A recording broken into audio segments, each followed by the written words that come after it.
यहाँ तक कि यजमान आयोजक परिवार में भी सबके यहाँ नहीं गए, हम किसी के यहाँ नहीं गए, उनका भी आग्रह नहीं है। इसलिए मेरी विनम्र प्रार्थना है, हम नागपुर में आ गए हैं तो आप सब लोग ऐसा समझें कि भाई देखो, ये मलमूत्र का भांड जो शरीर है, नाशवान शरीर, इसकी शक्ति तो सीमित है, इस सब जगह नहीं जा सकता। पर हम का अर्थ है, हमारे अंतर्यामी श्री रघुनाथ जी जो जो भजन ध्यान उपासना में लगे हुए हैं सबके घर में हैं। आप अनुभव करोगे तो आपको लगेगा कि जिनको हम घर में बुलाना चाहते थे वो तो हमारे घर में पहले से बैठे हैं। यदि पूर्ण श्रद्धा होगी तो ये अनुभूति आपको होने लग जाएगी, इस शरीर की नहीं, आत्मचेतन संबंध के, आत्मचेतन के संबंध से आपको ये अनुभूति होने लग जाएगी। महाराज जी, श्रद्धावान लोगों को कैसे कैसे अनुभव होते हैं हम वर्णन नहीं कर सकते अपनी वाणी से। उसमें हमारी कोई विशेषता नहीं है, ना अन्य किसी साधु की कोई विशेषता होती है। ये उनकी श्रद्धा का वैशिष्ट है, ये उनके विश्वास का वैशिष्ट है कि उनको इस प्रकार की अनुभूतियां हो जाती हैं। बोलो भक्तवत्सल भगवान की जय। भगवान का जन्म कितने बजे हुआ था? कितने बजे? रात को 12 बजे। हमको इशारा लोग कर रहे हैं कि जन्म कब कराओगे। भाई वैसे तो उचित तो यह है कि रात को 12 बजे जन्म हुआ था तो 12 बजे तक धैर्यपूर्वक बैठो, तो ऐसी ही कथा चलती रहेगी। लेकिन ना हम 12 बजे तक बैठेंगे ना आपको बिठाएंगे, थोड़ा सा समय अधिक हो सकता क्योंकि भगवान का जन्म है। इसलिए आप लोग धैर्य रखें, समास व्यास से सब बात कही जाएगी। अम्बरीश जी का चरित्र श्रवण करके जीव भगवान का भक्त हो जाता है, इसलिए थोड़ा अम्बरीश जी के चरित्र में हम ठहरना चाहते हैं।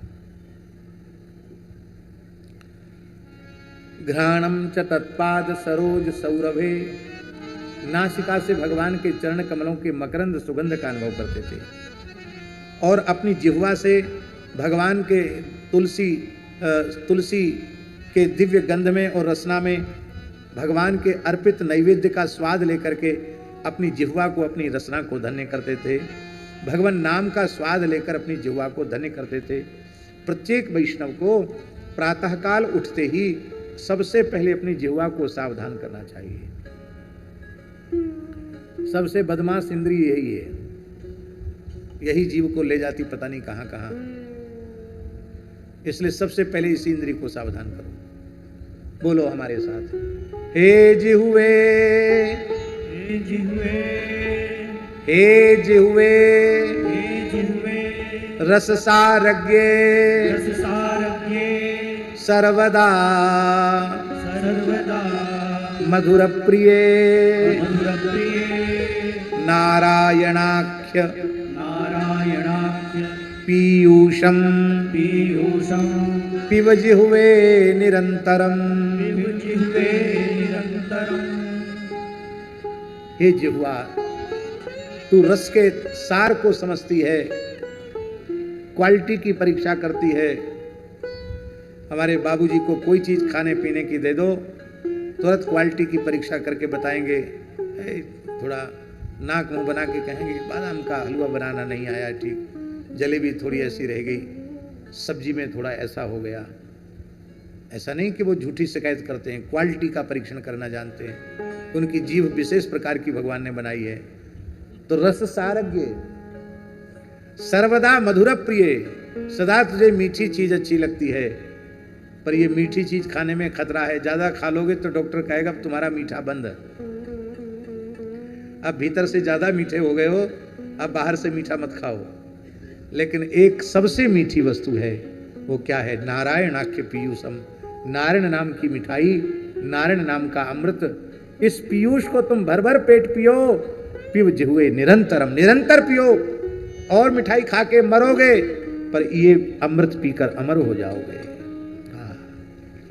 सफल बनाते थे भगवान के मंदिर का दर्शन करने जाने को। हरिक्षेत्र, हरिक्षेत्र माने भगवान के धामों का दर्शन करना। अयोध्या पैदल, वृंदावन पैदल, चित्रकूट पैदल जाना। ये हरे क्षेत्र पदान सर्पणे, मस्तक को कैसे पवित्र करते थे? शिरो ऋषिकेश पदाभिवंदने, अपने मस्तक को भगवान के चरणों में प्रणाम करके धन्य करते थे। इतनी अनन्य निष्ठा पूर्वक भगवान की भक्ति करके, श्याम सेवा करके, उसके बदले में अम्बरीश जी क्या चाहते थे? भाव से भगवान की सेवा करके इसके बदले वो भगवान की सेवा ही चाहते थे। भैया सेवा का फल और कुछ नहीं है, सेवा का फल सेवा है। स्वामी जी, गौ सेवा का फल है गौ सेवा, गुरु सेवा का फल है गुरु सेवा, संत सेवा का फल है संत सेवा, भगवत सेवा का फल है भगवत सेवा। गुरु संत गौ इनमें भेद नहीं है, इनकी सेवा का फल इनकी सेवा ही है। यदि इनकी सेवा के बदले कुछ चाहता है तो वह उत्तम सेवक कहलाने के योग्य नहीं है। यथोत्तम श्लोक जनाश्रयारति, क्या बढ़िया, यथोत्तम श्लोक जनाश्रयारति। भगवान के भक्तों में जैसा प्रेम निवास करता है वैसा प्रेम हमारे हृदय में निवास करने लग जाए, हमारे हृदय में भगवत प्रेम प्रकट हो जाए। आपने कई अश्वमेध यज्ञ किए। धन्व नाम के निर्जल देश में सरस्वती नदी के प्रवाह के सामने वशिष्ठ, असित, गौतम आदि आचार्यों के आचार्यत्व में बड़ी बड़ी दक्षिणा वाले अनेकों अश्वमेध यज्ञ करके आपने भगवान की उपासना की। महात्मा श्री सुदर्शन सिंह चक्र जी ने, चक्र दादाजी ने अम्बरीश जी के अश्वमेध के ऊपर एक लेख कल्याण पत्रिका में लिखा, हमने उसको पढ़ा, श्री अम्बरीश के अश्वमेध। चक्र जी की लेखनी तो चक्र जी की लेखनी है। अम्बरीश जी के जैसा अश्वमेध न भूतो न भविष्यति। भगवान श्री राम का भी अश्वमेध हुआ तो युद्ध हुआ।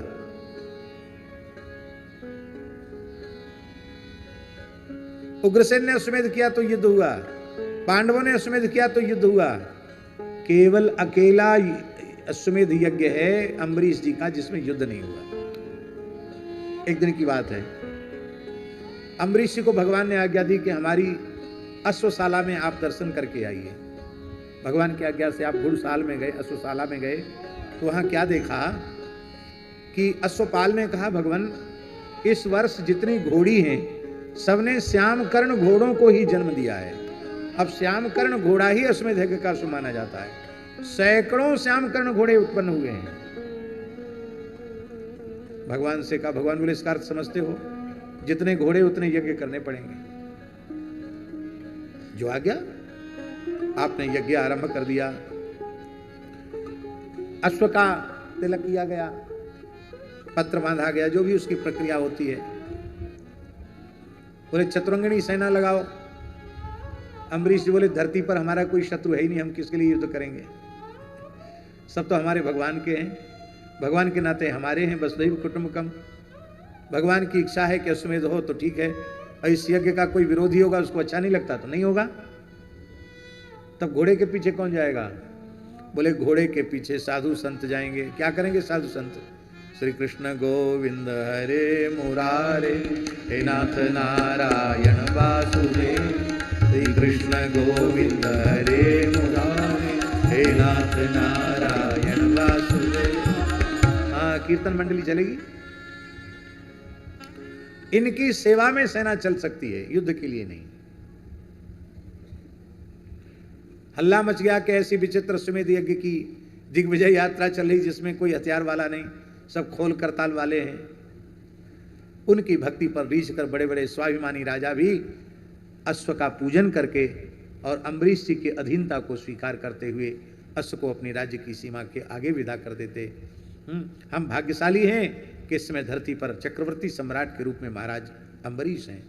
किसी दुष्ट राजा के राज्य में गए, असुर स्वभाव वाले, उसने जैसी घोड़े की लगाम पकड़ी, बिना युद्ध के अब नहीं जाने देंगे। उसी समय महाराज जी सुदर्शन चक्र ने प्रकट होकर उसे भस्म कर दिया।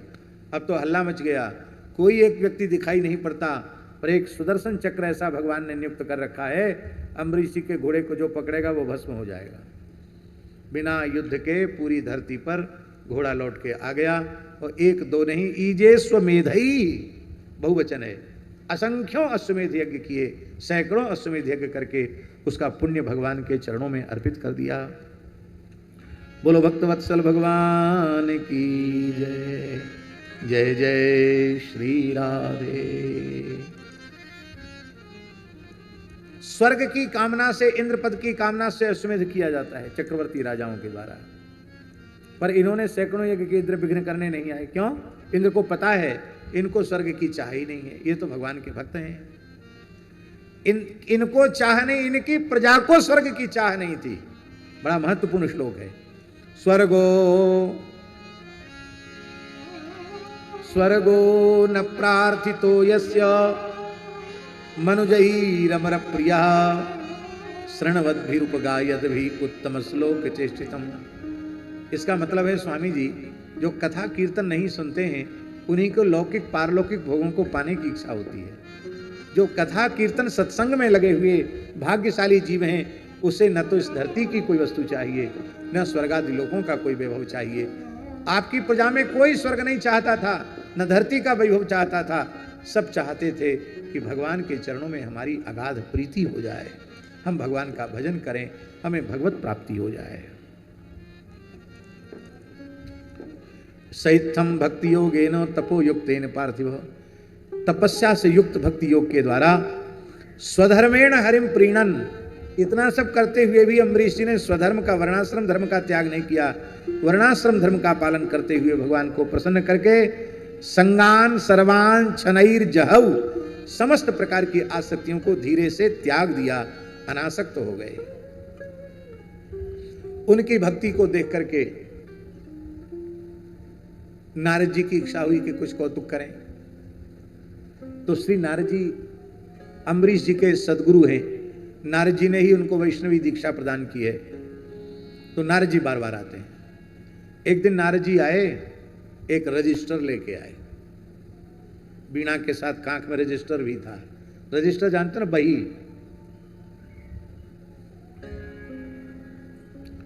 अम्बरीश जी ने गुरु जी का पूजन किया। बोले गुरु जी, बीणा तो आपके हाथ में हमेशा शोभायमान होती है, ये बही क्यों लेके आए हो? इसमें कोई विशेष बात है क्या? नारद जी बोले वत्स अम्बरीश, जो जीव भगवत शरणागत होकर भगवान की भक्ति करने लग जाते हैं उनका नाम भगवान के रजिस्टर में लिख जाता है। ये बैकुंठ का रजिस्टर है। अच्छा, तो आपकी आज्ञा हो तो मैं देख सकता हूँ? तो हाँ देखो। सोचते थे अम्बरीश से शायद हमारा भी कहीं नाम लिख गया हो। भक्त तो मैं नहीं हूँ, पर भगवान तो दयालु हैं, हो सकता हमारा नाम लिखा हो। महाराज जी, हजारों लाखों नाम थे, पूरा रजिस्टर उलट पलट के देख लिया, अम्बरीश जी का कहीं नाम नहीं। हमारे साथ ऐसा भगवान करें तो हम तो पहले ही हाथ खड़े कर दें। ले साहब, हम इतने दिन से आपके नाम पे लंगोटी लगाए डोल रहे हैं, हमारा नाम नहीं लिखा, इतने लोगों का नाम लिख दिया। पर अम्बरीश जी को भगवान के प्रति रोष नहीं हुआ। वे मन में सोचने लगे, ये जीव धन्य हैं जिनको भगवान ने अपने भक्त के रूप में स्वीकार कर लिया। वस्तुतः मैं तो अभी भक्त बना ही कहाँ, मुझे भक्ति प्राप्त हुई ही कहाँ है। मैं तो भक्ति प्राप्त करने के प्रयत्न में लगा हूँ। जब कभी सफल हो जाऊंगा, भगवत भक्त हो जाऊंगा, तो मेरा नाम भी आ जाएगा। एक कक्षा होती है, LKG कहते, क्या कहते उसको? LKG से भी छोटी होती नर्सरी, नर्सरी होती, और उससे भी छोटा होता है, क्या कहते हैं? क्योंकि माताओं को तो बच्चों को खिलाने की फुर्सत है नहीं, उनको जॉब करना है अथवा टीवी देखना या मोबाइल चलाना है। बच्चों को तो राम कृष्ण की कथाएं सुनाने की फुर्सत उनको है नहीं। तो घर में भी माताएं बच्चों को वात्सल्य देती नहीं है, दाई रखती हैं, वो बच्चों को खिलाती है, वो प्यार देती है, वो गोदी में उठाती है। अब फिर आप आशा करते हैं कि हमारी संतान माता पिता की भक्त हो, कैसे होगी भाई? तुमने उसे वात्सल्य ही नहीं दिया।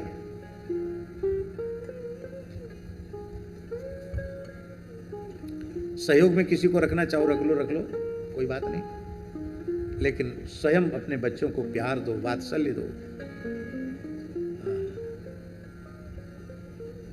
लोगों की इच्छा नहीं। किस बात के ऊपर कह रहे थे हम, याद दिलाना है? हाँ, तो अम्बरीश जी कह रहे हैं कि हम तो उस प्ले वाली जो खेलने वाली जो स्कूल है उसमें भी नाम लिखाने लायक, हम तो उससे भी गए बीते हैं। हम कहाँ भगवान के भक्त हैं? सिर से लगाया रजिस्टर, वापस कर दिया। कुछ दिन बाद नारद जी फिर आए। महाराज जी, पहले लाल रंग हरा रंग का रजिस्टर लाए थे, अब की बार लाल रंग का रजिस्टर लाए। उस पर मखमली जिल्द चली थी लाल रंग की। उन्होंने कहा महाराज ये रजिस्टर बदल गया कि वही दूसरी जल्द चढ़ा दिए? बोले नहीं, रजिस्टर ही दूसरा है। इसमें क्या है? बोले इसमें उन भक्तों के नाम लिखे हैं जिनकी भक्ति स्वयं भगवान करते हैं। अच्छा, ऐसे भी भक्त होते हैं जिनकी भक्ति स्वयं भगवान करते हैं? बोले हाँ। ऐसे भक्तों में नाभा जी ने तो बहुत से भक्तों को याद दिलाया है। मंदिर में गया तो देखा साक्षात पंढरीनाथ जी नाच रहे हैं, रुक्मिणी जी ताल दे रही है। क्या कीर्तन कर रहे थे, क्या भक्त तो बहुत हैं। 13वीं सदी के भक्त श्री ज्ञानेश्वर महाराज, और इनका काल छत्रपति शिवाजी महाराज का 17वीं सदी का काल है। 17वीं सदी के श्री तुकाराम जी महाराज। तो व्याकरण में एक सूत्र है आदिरंचेन संहिता, प्रत्याहार विधायक सूत्र। तो आदि में आ गए ज्ञानेश्वर महाराज और अंत में आ गए तुकाराम महाराज, बीच के सब भक्त आ गए हैं। 13वीं सदी से लेकर 17वीं सदी तक के सारे भक्तों का प्रत्याहार बना दिया ठाकुर जी ने, और उसके नामों का संकीर्तन, सब भक्तों का नाम। हाँ, उसी समय नारद जी ने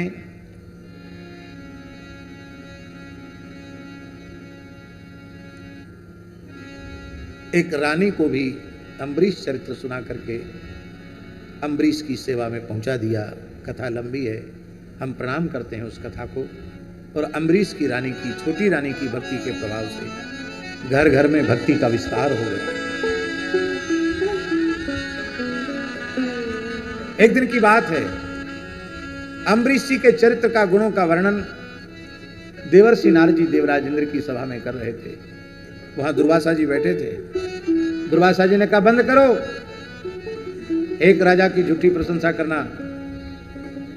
एक राजा भक्त कैसे हो सकता है, वो भी चक्रवर्ती सम्राट। हमारे जैसे किंचन तपोधनों की प्रशंसा नहीं करते। एक राजा की जय जयकार कर रहे हो, मैं परीक्षा लूंगा तब प्रमाणित करूंगा कैसा भक्त है। नारद जी बोले भक्तों की परीक्षा मत लो, चक्कर में पड़ जाओगे। बोले जाओ जाओ, काम करो अपना। अम्बरीश जी महाराज प्रत्येक एकादशी निर्जल करते थे। उस एकादशी उद्यापन के लिए वे अयोध्या से चलकर मथुरा आए। कार्तिक शुक्ल पक्ष की एकादशी की द्वादशी प्रधान एकादशी थी, इसलिए लिखा है दधार द्वादशी व्रतम आरिराधै सुकृष्णम महिष्या तुल्यशीलया युक्त सांवत्सरम वीरो दधार द्वादशी व्रतम। द्वादशी व्रतम दधार, द्वादशी व्रत किया। प्रत्येक एकादशी निर्जल करते थे। जो एकादशी निर्जल करता है वो दूसरे दिन भगवत चरणामृत ले ले तो पारण हो जाता है। जो दूध पी करके व्रत करता है, जल पी करके व्रत करता है, वो थोड़ा दूध ले तो पारण हो जाता है। जो दूध पीकर व्रत करता है वो दूसरे दिन थोड़ा फल खा ले तो पारण हो जाता है। जो फलाहार करके व्रत करता है उसका पारण तब होता है जब अन्न लेता है। ऐसा है। दुर्वासा जी महाराज स्वामी जी जब वो पारण कर रहे थे मंजुला महाद्वादशी का, उसी समय पहुंचे। पारण करने ही वाले थे, बस थोड़ा सा समय शेष था। अम्बरीश के चरण धोए, उनका स्वागत किया। महाराज पारण करो। बोले हमारा नित्य नियम बकाया है, वो करके आएंगे तब पारण करेंगे। चले गए यमुना जी। वैसे तो जटा वाले महात्मा थोड़ा यहीं तक नटई तक नहा लेते हैं, थोड़ा मोहड़ा धो लेते हैं, जटा वटा नहीं धोते हैं। और जो हमारे शरीर के बार बार जटा भिजाते उनका देख लो, सब जटा जय जय सिया राम है। हमारे सामने राघवेंद्र दास जी बैठे हैं, कितने विशाल जटा हैं इनके। खड़े हो जाते हैं तो 1-1.5 हाथ नीचे बिछ जाते हैं जमीन में, इतने बड़े जटा हैं। पर ये नहाते धोते कम होंगे। जटा मैंने साल में 1 आध बार ठीक से धो लें तो धो लें, नहीं तो जल्दी धोते नहीं, तब तो इतने बड़े हैं। हमारे त्यागी जी देखो कभी कभार धोते हैं, जब तक सूख नहीं जाते तब तक पीछे पड़े रहते हैं। और हम रोज नहाते हैं खूब डट के, सब जय सिया राम, झरते झरते सब झर गए, इतने से रह गए। ये भी जब तक रहेंगे तब तक रहेंगे, नहीं तो जाओ, शरीर ही जाना है तो क्या जटा वटा क्या। तो राम जी पूज्य श्री बक्सर वाले महाराज जी की वाणी से सुना कि वैसे तो थोड़ा इतना ही स्नान करते थे, लेकिन आज जानबूझ के विलंब करना है, तो जमुना जी में पटक पटक करके जटा धोई, ऐसे अचाक अचाक, जानबूझ करके देरी किया। अब उनका पारण का समय निकला जा रहा था। उन्होंने कहा, वशिष्ठ जी से कहा, गुरुदेव एक तरफ एक ऋषि को वारण के लिए निमंत्रित कर चुके हैं, दूसरी तरफ एकादशी व्रत की मर्यादा है, पारण समय से होना चाहिए, क्या करूं? कहा, राजन आप भगवत चरणामृत ले लें, उसमें कोई दोष नहीं है, भगवत चरणामृत लेने से व्रत की रक्षा हो जाएगी, फिर महर्षि जब आ जाएं तो उनको प्रसाद पवा करके तब आप पारण कर लें। आपने कहा, जो आ गया। जैसे ही चरणामृत लिया, दुर्वासा जी प्रकट हो गए, बोले, अहो अस्चंद्र संसस्य श्रियोन्मत्तस्य पश्यत, इस धन के मद से मत वाले राजा के अहंकार दुस्साहस को तो देखो। मेरे जैसे एक महान तपस्वी ऋषि को निमंत्रित करके और बिना मुझे पारण कराए इसने भोजन कर लिया। भुक्तवान स्पष्ट लिखा, भुक्तवान मैंने भोजन कर लिया, भोजन थोड़ी किया था, चरणामृत लिया था। दर्शय फलम, अभी इसको फल चखाता हूं। कितना बड़ा भक्त बनता है ये। भगवान जाने कैसी जटाएं रही, जटा वालों से थोड़ा डरना भी चाहिए, पता नहीं कौन सी जटा पटक दें, कौन सी कृत्या प्रकट हो जाए। एक जटा पकड़ी, ओ पकड़े, पटाख धड़ाम से धरती पर पटकी, उसमें से एक भयंकर काल कृत्या प्रकट हो गई। पैरों की धमक से धरती को डगमगा रही थी भयंकर जलती हुई आग।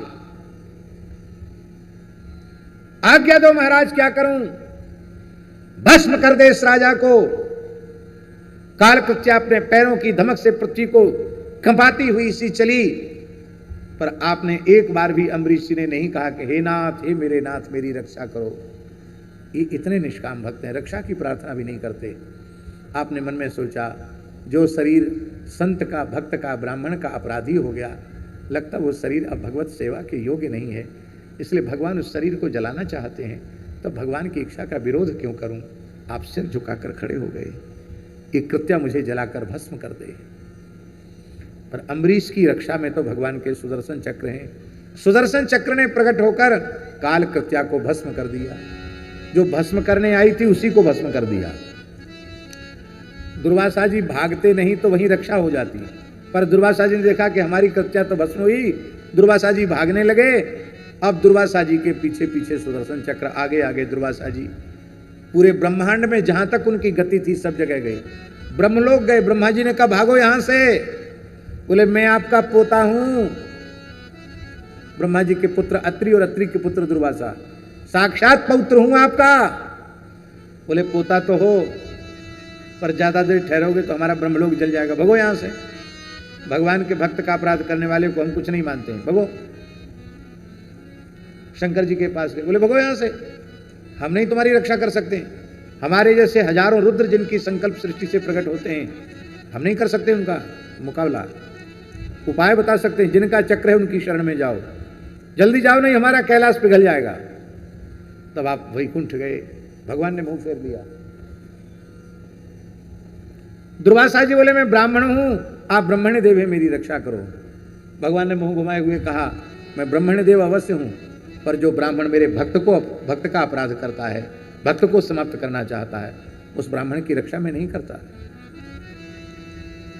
उस ब्राह्मण के लिए मैं ब्राह्मण देव नहीं हूं। कहा, महाराज मैं शरणागत हूं, आप शरणागत वत्सल हैं। भगवान ने कहा, कोटि भी प्रबध लागे जाओ, आयऊ शरण तजऊ नहीं ताऊ, आयऊ शरण। लेकिन एक भक्त का अपराध करके आवे तो मैं शरण में नहीं ले सकता। महाराज मैं आर्त हूं, आप आर्त त्राण परायण हैं। बोले, भक्त को, संत को पीड़ा पहुंचाने वाले के दुखों को मैं दूर करने की शक्ति नहीं रखता। भक्त मुझे प्राण प्यारे हैं। तुमने सब कुछ गिनाया, लेकिन मैं भक्तों से कितना प्यार करता हूं, मैं भक्त वत्सल हूं, ये बात तुमने नहीं गिनाई। बोलो भक्त वत्सल भगवान की जय। आप भक्तों से सर्वाधिक प्रेम करते हैं। भगत बचल गुण सब ही कुटारे, भगत बचल गुण सब ही कुटारे।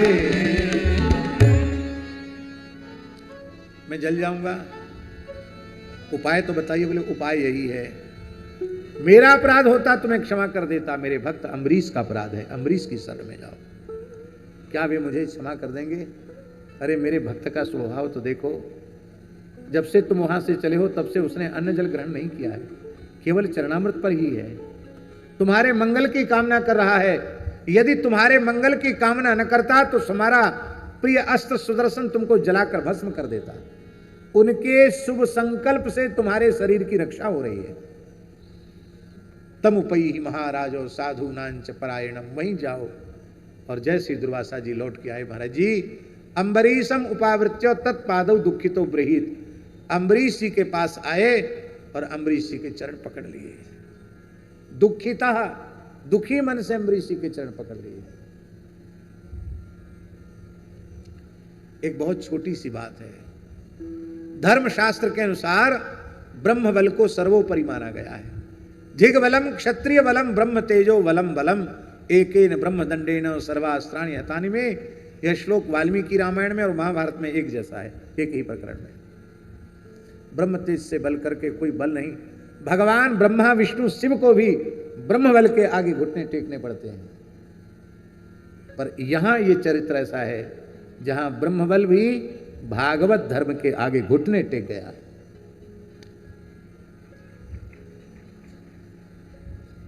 इधर देखो तो साक्षात ब्रह्मा जी के पौत्र, ऊर्ध्वरेता ब्रह्मचारी, महान योगी, महान तपस्वी, शिवावतार साक्षात श्री दुर्वासा जी महाराज हैं। महासती अनुसुईया के पुत्र हैं, विरक्त शिरोमणि हैं। और इधर देखें तो सूर्यवंशी राजा है, गृहस्थ है, क्षत्रिय है। विशेषता क्या है? वो भगवान का परम भक्त है।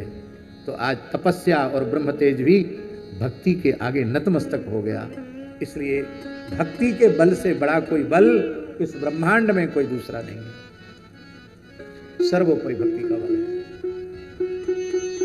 अम्बरीश को बड़ी खुशी भई होगी कि इन्होंने मेरे पैर पकड़ लिए, मैं जीत गया और ये हार गए। नहीं, लिखा है तस्य सोद्यमनम वीक्ष्य पादस्पर्श विलज्जिता। उनके उस उद्यम को देखकर पैर छुड़ाए, पीछे हटे, भूमि पर लौटकर साष्टांग प्रणाम किया। महाराज आप क्या कर रहे हो? मैं क्षत्रिय हूं, गृहस्थ हूं, राजा हूं, आप ब्राह्मण होकर, ऋषि होकर मेरा पैर पकड़ रहे हैं। कहा इस सुदर्शन से मेरी रक्षा कीजिए।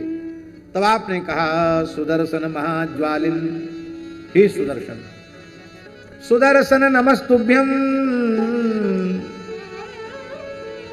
सुदर्शन नमस्तुभ्यम सहस्राराच्युत प्रिय सर्वास्त्रघातन विप्राय स्वस्ति भूयास्पदे।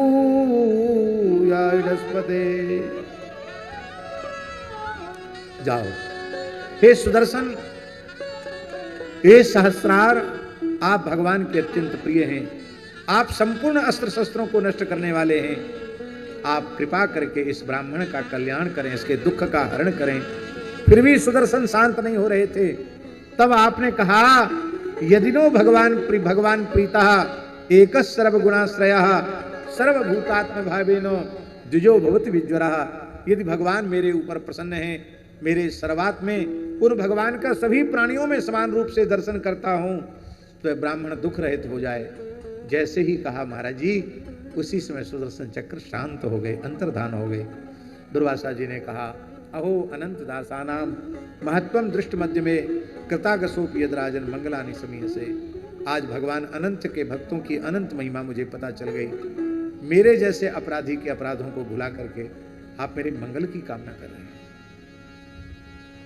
अग्र स्वामी जी का बड़ा सुंदर पद है, इस प्रसंग में लेकर हम उसको गाएंगे नहीं क्योंकि समय अधिक हो रहा है, इसलिए उस पद को हम प्रणाम करते हैं।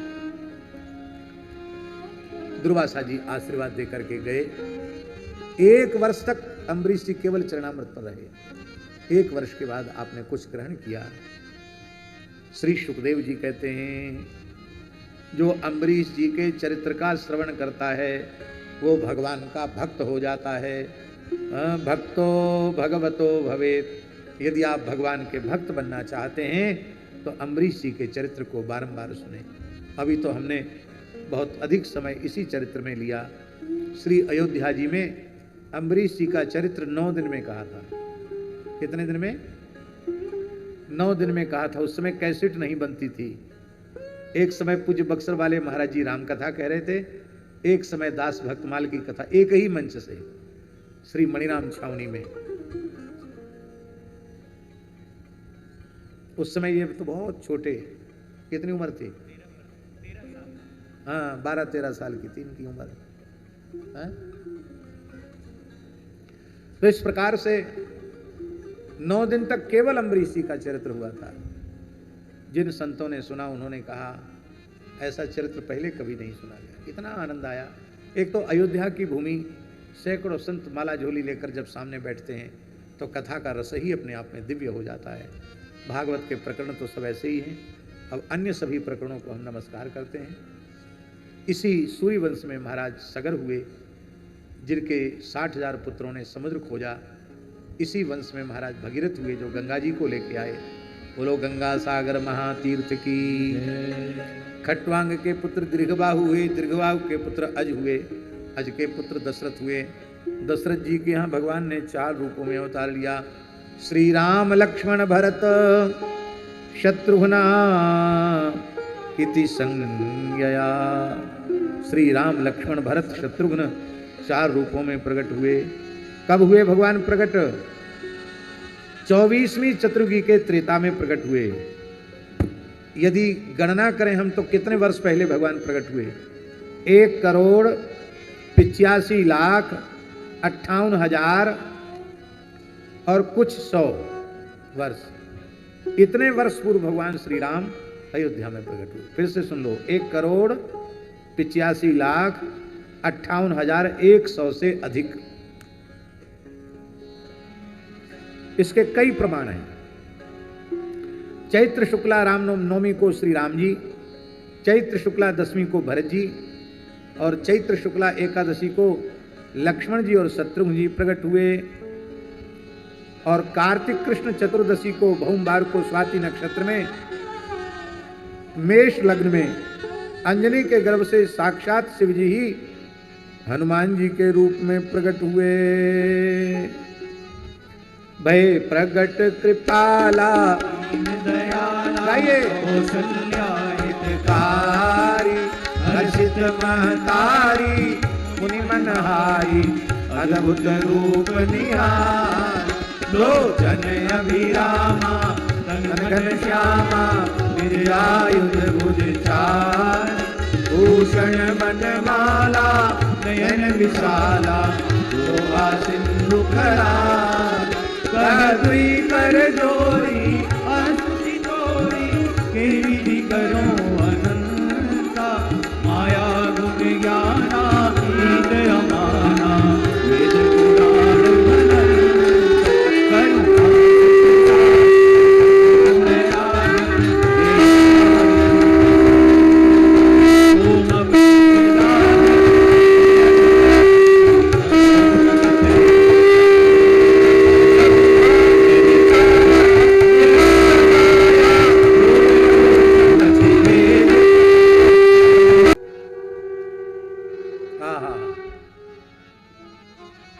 जैसे यहाँ शंख आप लोग बजा रहे हैं, ऐसे प्रत्येक हिंदू के घर में सायंकाल प्रातः काल भगवत सेवा के समय शंख बजना चाहिए। जिस हिंदू के घर में शंख बजता रहेगा शाम सवेरे भगवत सेवा के पश्चात, उसके घर में कभी दरिद्रता नहीं आएगी, कोई अशुभ अमंगल नहीं आएगा, कोई तामसी आसुरी शक्ति उसके घर में प्रवेश नहीं करेगी। रोज शंख बजाना। अब महात्माओं में भी बंद हो गया।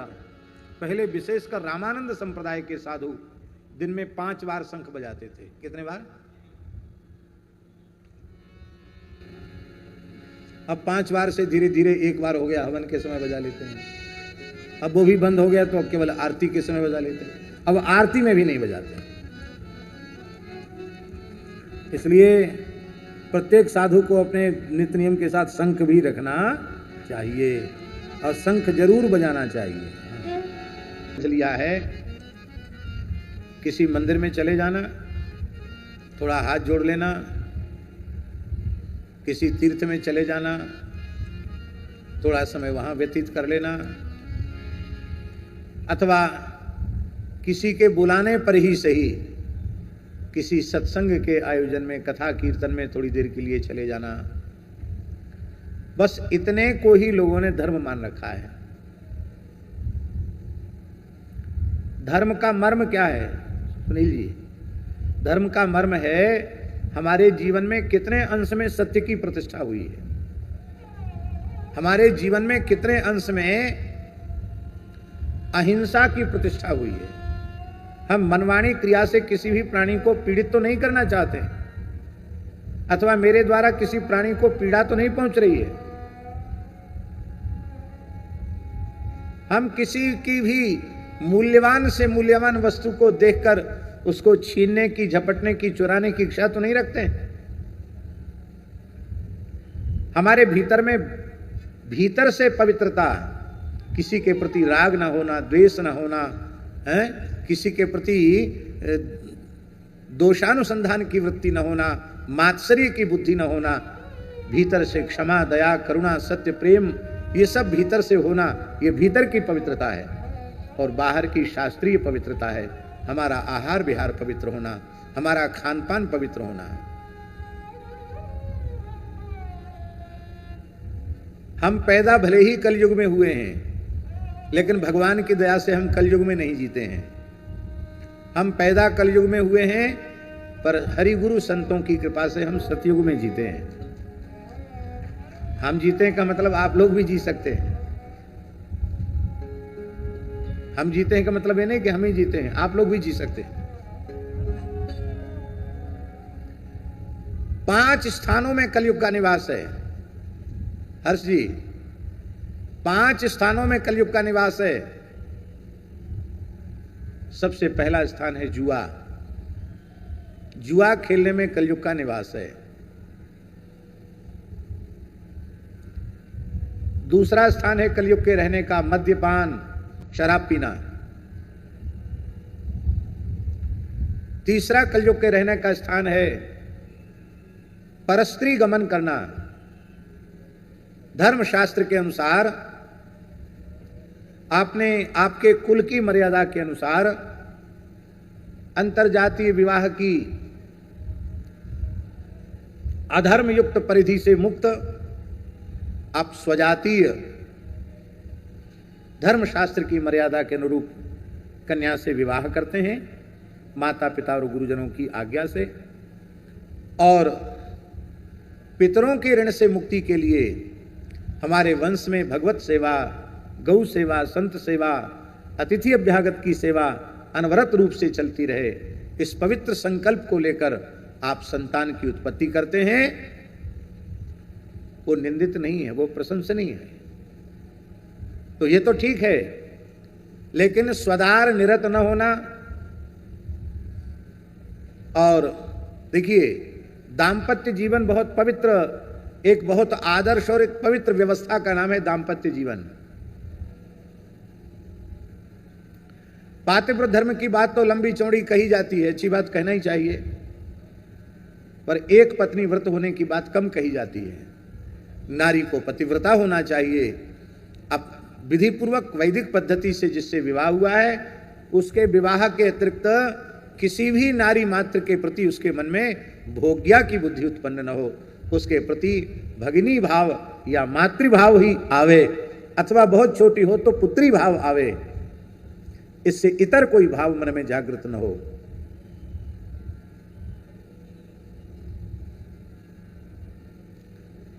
अब स्थिति आ रही है कि स्त्रियां स्वेच्छाचारिणी हो गई हैं और सर्वोच्च न्यायालय उसका समर्थन करता है। सर्वोच्च न्यायालय कहता है आप अपनी आपसी सहमति के साथ किसी के भी साथ रह सकते हो। खुले तौर पर स्वेच्छाचार के लिए छूट। आप किस नरक की ओर जा रहे हैं?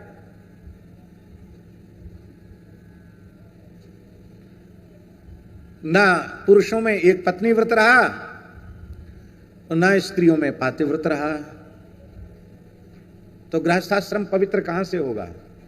जब गृहस्थाश्रम पवित्र नहीं होगा तो पवित्र संतान कहां से होगी, और पवित्र संतान ही नहीं होगी तो आपको सुख कैसे मिलेगा। आपका लोक तो बिगड़ेगा ही, आपका परलोक भी बिगड़ जाएगा।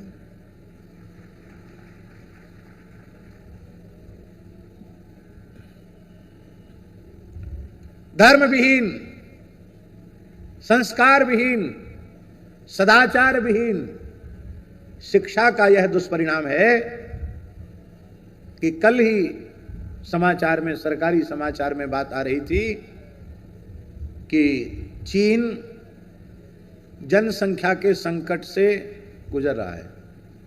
माने जनसंख्या निरंतर बहुत घटती चली जा रही चीन की, वो चिंतित हो रहे हैं, संख्या घट रही है। और जो युवक युवती हैं वो विवाह करना ही नहीं चाहते, बिना विवाह के ही एक साथ रहना पसंद करते हैं। वे सदाचारी, ब्रह्मचारी, जितेंद्रिय हैं, ये बात तो सपने में भी संभव नहीं है। अब उनका जीवन क्या हो रहा है। भ्रूण हत्या, गर्भ हत्या जो ब्रह्म हत्या से बड़ा पाप है, उस पाप में वे लिप्त हो रहे हैं। वहां लोग कह रहे हैं कि बच्चे ज्यादा पैदा करो, जल्दी विवाह करो, बच्चे पैदा करो, लेकिन लोग मान नहीं रहे। क्यों? कहते इस झंझट में कौन पड़ेगा, ऐसे ही भोग ही तो करना है ना, ऐसे ही उन्मुक्त भोग करेंगे, लड़के बच्चे पालने पोसने के चक्कर में कौन पड़ेगा। ये चीन की दुर्दशा क्यों हो रही है, जो दुनिया की तीसरी शक्ति है उसकी ये दुर्दशा क्यों, उसके मूल कारण में है वहां धर्म और सदाचार, संस्कार वहां की सभ्यता के मूल में नहीं है। उसको त्याग कर वे कम्युनिस्ट हो गए, और उस विचारधारा का दुष्परिणाम यह हुआ कि वह संस्कृति नष्ट होने के कगार पर है। वह दिन दूर है, दूर नहीं। चीन ने पुनः यदि धर्म और सदाचार को स्वीकार नहीं किया तो वह दिन दूर नहीं जब चीन का अस्तित्व समाप्त हो जाएगा। और केवल चीन का अस्तित्व नहीं स्वामी जी, किसी भी उस देश का अस्तित्व जो धर्म और सदाचार संस्कार से विहीन है, उस देश का अस्तित्व मिट जाएगा। ये भारतवर्ष तो इसलिए अभी कुछ अंश में सुरक्षित है क्योंकि अभी भी धर्मनिष्ठ सदाचार संपन्न लोग यहां की धरती पर पैदा हो रहे हैं। आज भी पतिव्रता माताएं यहां हैं, आज भी सदाचारी एक पत्नी व्रत पुरुष यहां हैं। इसके कारण ये हो रहा है। लेकिन यहां के भी संस्कार बहुत तेजी से बिगड़ रहे हैं। कल नागपुर के ही एक अत्यंत प्रामाणिक व्यक्ति के द्वारा ये बात हमको पहली बार सुनने के लिए मिली तो हमारे मन में बहुत पीड़ा हुई। पीड़ा कितनी हुई, रात्रि को भी हमारा चिंतन बिगड़ गया, वो बार बार दिन में भी वही बात दिमाग में आती रह गई। यहीं के एक प्रामाणिक व्यक्ति ने कहा, महाराज जी, अमीर परिवारों में फैशन हो गया है बाजार में देर रात तक घूमना, पार्टी में जाना और शराब पीना, मांस खाना, वहीं अपना जन्म मनाना, वहीं अपने विवाह का क्या कहते हैं, विवाह की वर्षगांठ वो मनाना, वहीं जन्म मनाना। अब वो ऐसे नहीं कि जैसे आज कितनी तारीख है, आज 31, तो मान लो किसी का 1 तारीख को जन्म है, तिथि तो भूल ही गए, तारीख का जन्म नहीं मनाना चाहिए, तिथि का ही जन्म मनाना चाहिए। लेकिन ऐसे इंग्लो इंडियन हो गए, अंग्रेज हो गए, तारीख से जन्म मनाते हैं। तो कैसे मनाएंगे, यहीं के लोगों ने बताया कि 1 तारीख का जन्म है तो 31 तारीख को होटल में चले जाएंगे, 10 के बजाय 11 बजे तक लोग, 10 बजे से समय होगा पार्टी मनाने का, और वहाँ लोग नाचेंगे गाएंगे, फूहड़ अश्लील गंदे भद्दे गीत गाएंगे, नाचेंगे गाएंगे, वहीं केक कटेगी, वहीं शराब पिएंगे, जो सब ऊट पटांग नहीं करना चाहिए सब करेंगे। 1:30 बजे 2 बजे तक रात्रि को लौटकर अपने घर आएंगे, शराब पी के आए हैं, नशे में धुत हैं, और सो गए तो दिन में 8-10 बजे तक दूसरे दिन तक सोएंगे। जिस तारीख को उनका वस्तुतः जन्म है उस दिन ही उसकी ये स्थिति। देवी देवताओं का पूजन नहीं, गाय को ग्रास नहीं, माता पिता का विधिवत, जिस जातक का जन्म हो उस जातक का कर्तव्य है माता पिता के चरण धोए अपने जन्म दिवस पर, अर्घपाद्य आदि से उनका पूजन करे, उनका चरणामृत पान करे, पिताजी को सुंदर वस्त्र दे, माताजी को वस्त्र दे, उनकी परिक्रमा करे, सामर्थ्य हो तो उत्तम से उत्तम उनकी सेवा करे। इस तरह से जन्मदिवस मनाओ, माता पिता आशीर्वाद दें। देवालय में जाओ, गाय का पूजन करो, गाय को ग्रास दो, दीन दुखी अतिथियों की सेवा करो, रोगियों की सेवा करो, निर्धनों की सेवा करो, वंचितों की सेवा करो। ये तो अच्छी बात है। इस धन की अधिष्ठात्री भगवती महालक्ष्मी के तिरस्कार का परिणाम होगा कि सैकड़ों जन्मों तक एक एक कौड़ी के लिए